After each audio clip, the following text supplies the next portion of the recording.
how you've got around this issue, and the fact that it's it's the easy way out, but obviously not the real solution.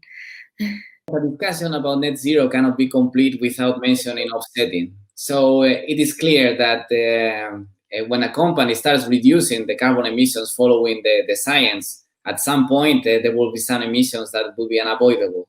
And at that point, there should be a mechanism that nets those emissions with carbon removals. So at this point, the framework that most companies are following is the Science-Based Target Initiative. And the Science-Based Target Initiative doesn't allow to use offsets. So this is clear. But of course, not everyone is following the Science-Based Target Initiative. What is clear is that when we speak about offsets, you have two types. One is the voluntary, and the other one is the mandatory. So mandatory are those offsets that are purchased to comply with legal regulations, such as the framework of European trading system.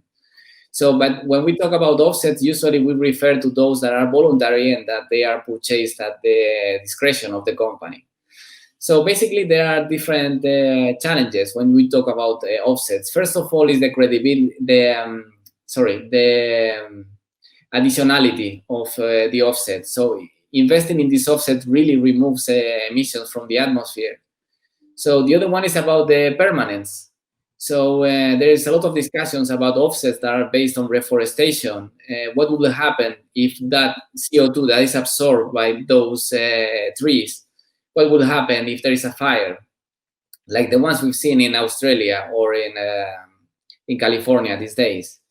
And yes, and also the availability in the future of these offsets and the risk of double counting. So what most companies that I have seen are doing is that, first of all, making sure that there is a third-party verification, so buying offsets from the voluntary carbon standard, the VCS, or the gold standard. This is usually the case.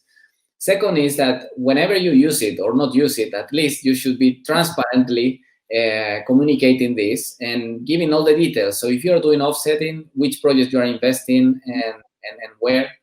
And the last one that I think is quite important is that when you invest in these projects, I think it was Antonio mentioning that you should be focusing on your own supply chain, which is called insetting.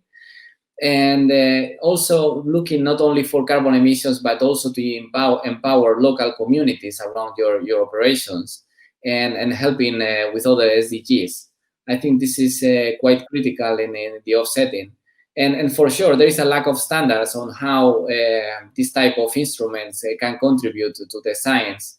And I think the Science-Based Target Initiative very soon and has announced last month that they are going to be releasing a standard that will explain how companies can follow the science approach for this. And I think this will be a major milestone.